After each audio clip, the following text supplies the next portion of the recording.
Well, hey, you guys, we're doing another Flickers of Fear. Haven't done one of these in a while, so I thought I would get back into it. So, as I've probably mentioned a time or two before, or several hundred times before, I don't really have any kind of scientific basis or anything like that for choosing whatever movies or books that I'm going to be, reading, watching, reviewing, like for this, channel for the series. I essentially, what I do is I just kind of browse around through all of the horror movies that are on offer on all of the various streaming services that I subscribe to. Or if it's a book, then I'll scroll through my Kindle Unlimited stuff.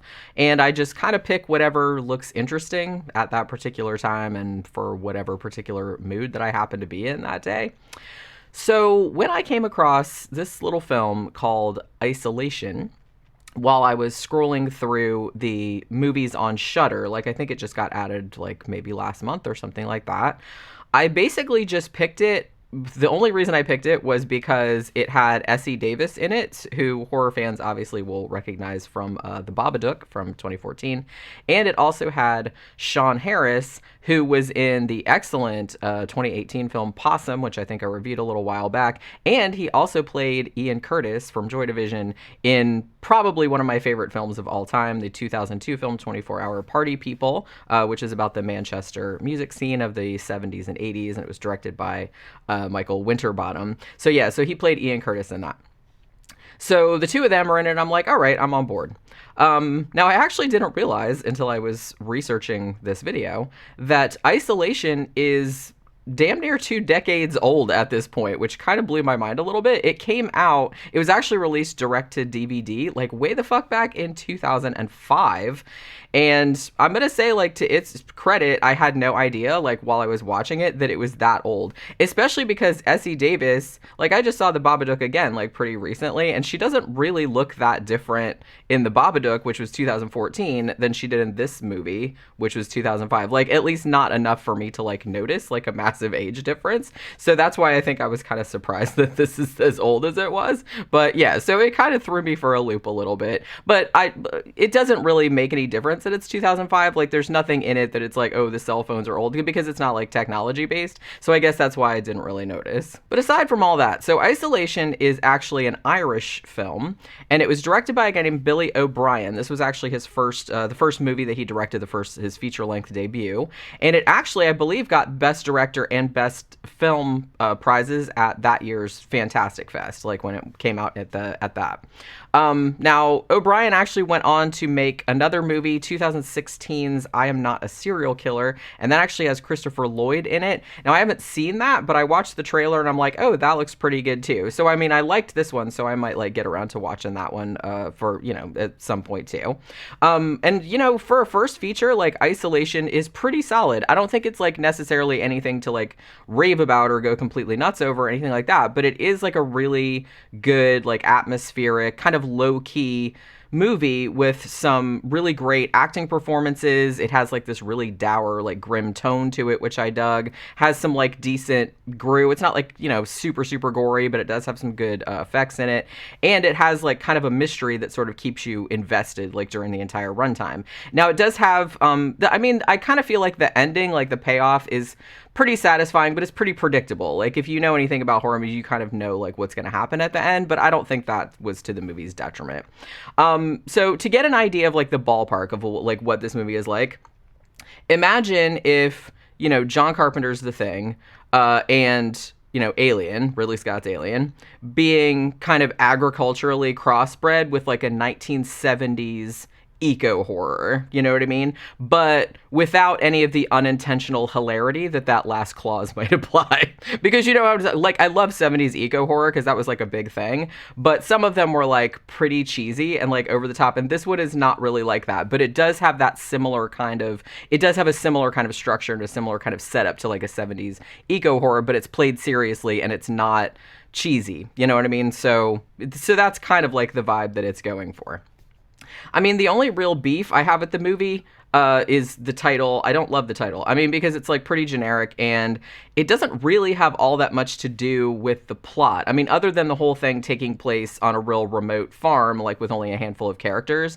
I mean, the movie could have been called like any number of other things because the thing about it is when I went looking for this movie, like, you know, because I wanted to get a backstory on it, like after I'd watched it, there's several other movies that are called Isolation. And for a while, it took me a while to find the right one because I wasn't looking for one from way the fuck back in 2005, like I said. So there's one that came out in 2017. And for a while, I thought it was that. And I'm like, no, that's not it. And, you know, so there's a lot of other movies called that. I really don't like movies that have these generic titles like that. So that's pretty much the only complaint that I'm going to make about it. So our nominal main protagonist, I guess, because this is kind of like an ensemble piece. There's like 5 characters.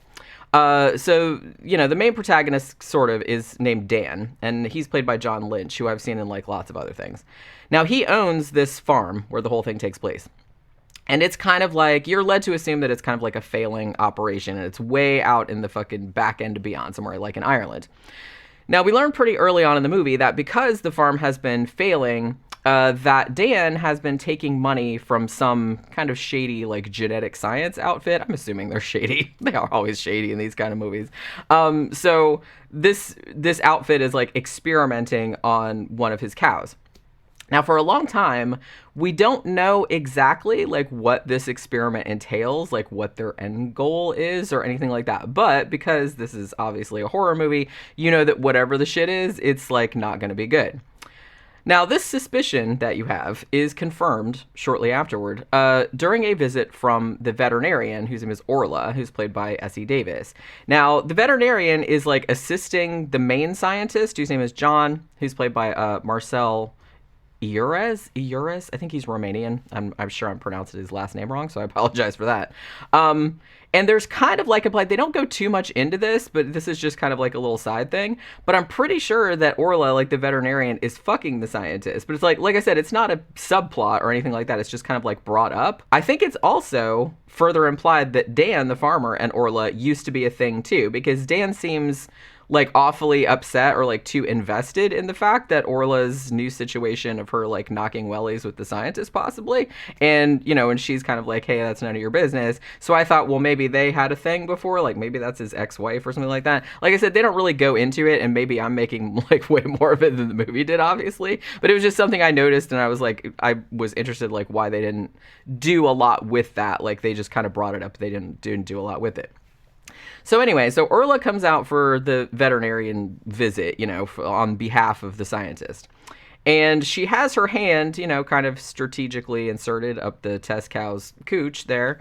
And the presumed baby cow, like that's in the bigger cow, seems to bite her hand.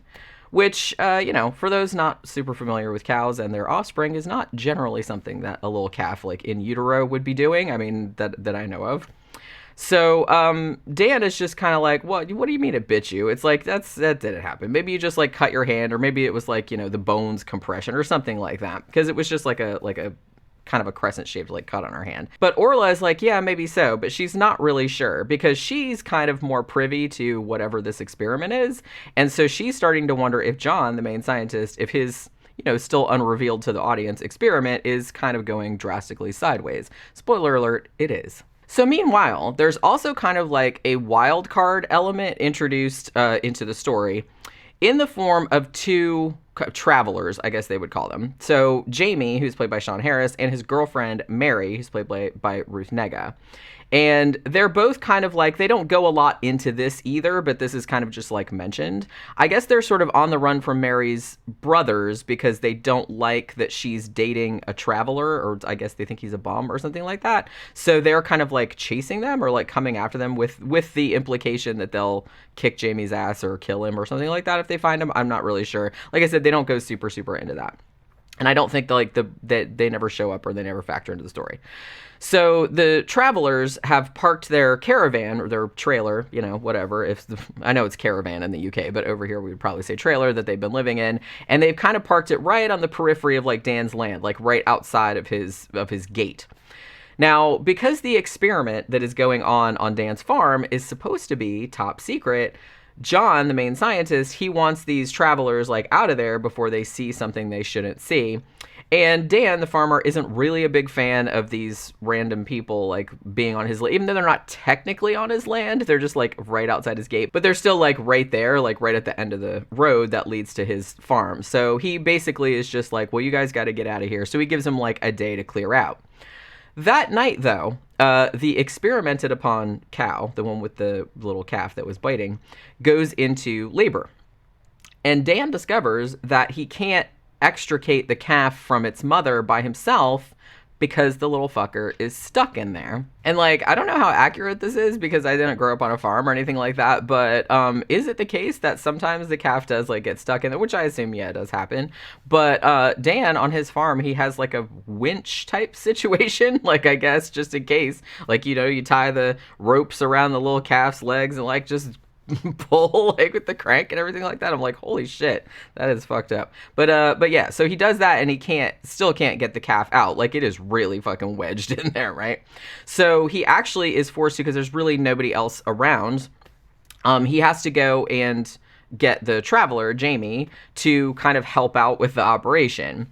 Now, this operation, they eventually do get the little calf out of there. However, when the calf is born, it's a little bit bitey, let's say that. And when the veterinarian, Orla, like, gets there, she notes that the calf's teeth are severely malformed, so much so that they look pretty much like fangs. And also the calf is, like, acting really weird. Like, they think it's gonna die, and they're probably pretty much where we probably need to, like, put this out of its misery because there's something, like, not right about it. Now, at this point, you might be thinking to yourself, as I was watching this movie, why didn't they call this movie Mad Cow, right? Like, this is going to be a killer cow movie, right? I was like, so I'm watching it and I'm like, I actually, because the tone of it was so serious, I actually wasn't sure how I felt about the concept of a killer cow movie, like, especially, like, played as straight as this one seemed to be doing up to this point. But as the story unfolded, I actually kind of found myself relieved that it wasn't called Mad Cow because, you know, come on, that would have been a little bit silly for a movie as, you know, serious as this one. And there's actually something a little bit more insidious than just, like, you know, a killer cow type concept going on.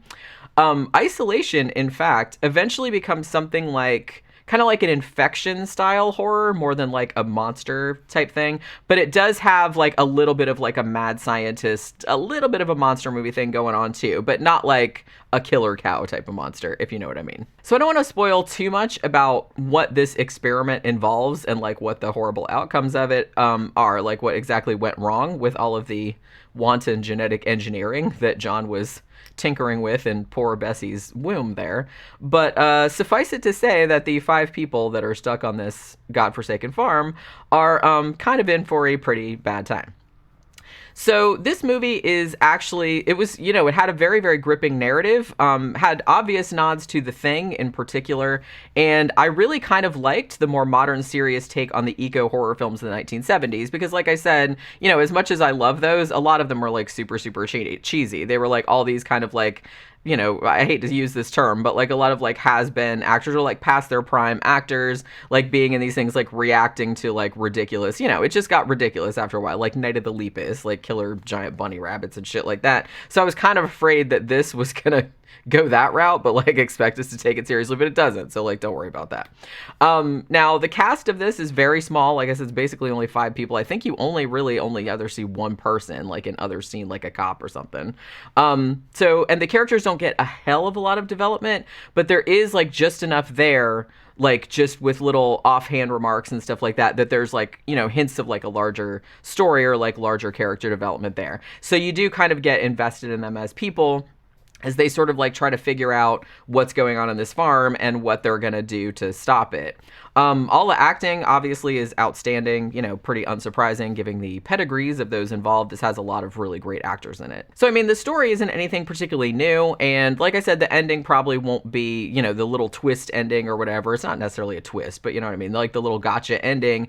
I don't think that's going to be like a surprise to anybody with even just like a passing interest in horror movies. But, you know, that said, the entire movie is really very solidly constructed and really builds up some great suspense, especially in the long lead up that it goes into, like, where you don't know what exactly the experiment is, you know what I mean, like, for a really long time. And I think that was a good idea to, like, kind of just thread it out really slowly like that, because the whole time I'm just like, what the fuck is going on? Like, what are they doing? What am I, what's going on? So I think that was, like, a good idea, because it really kind of sucked you in. And the third act, I will say, is really good. Very, very taut, very absorbing. It's, kind of action-packed. And it definitely takes some cues from Alien, particularly like the air duct sequence. I was getting a little bit of vibes from that. But yeah, so it's really well done in that regard. Now, keep in mind, this movie is not super gory. Like, it's not a bloodbath or anything like that. But it does have a few kind of grisly, more like anatomical or autopsy type stuff of, cow insides, like cows being cut open and like autopsied and stuff. And it does have like some upsetting sequences of cows like having to be put down with a cattle gun. So there was kind of a scene early on in the movie, which if you're kind of like an animal lover, it might be kind of like upsetting. I know they didn't really do it, but you know what I mean? It is kind of upsetting, like the way it's shot. So if that sort of thing bothers you, then, you might want to give it a pass. I'm just saying, because this really does involve cows like a lot. So just saying. So as of this recording, which is, April of 2023, Isolation is actually streaming on Shudder, at least in the United States. Not really sure about other countries. And if you like eco horror, like, 70s style eco horror or infection style horror, then it's definitely like worth a watch. Like I said, it's not the best movie ever. It's not anything like that, but it's really, really solid, and it's really well done. Good acting, good suspense, and I just like, I had a good time with it. Just like a solid, horror movie. And it, like I said, if you like any of those genres, if you want to see something that's kind of like homaging The Thing, homaging Alien, but also like kind of doing its own thing also in sort of like a rural Irish setting, then you probably will dig this one. So, check it out. And that will do it for this Flickers of Fear. Hope you guys enjoyed it. Please remember to like, share, subscribe, all of that kind of stuff, and comment down below if you have anything to say. If you've seen this movie, or if it sounds intriguing to you, then let me know in the comments. And I'll see you guys again on the next one. Bye.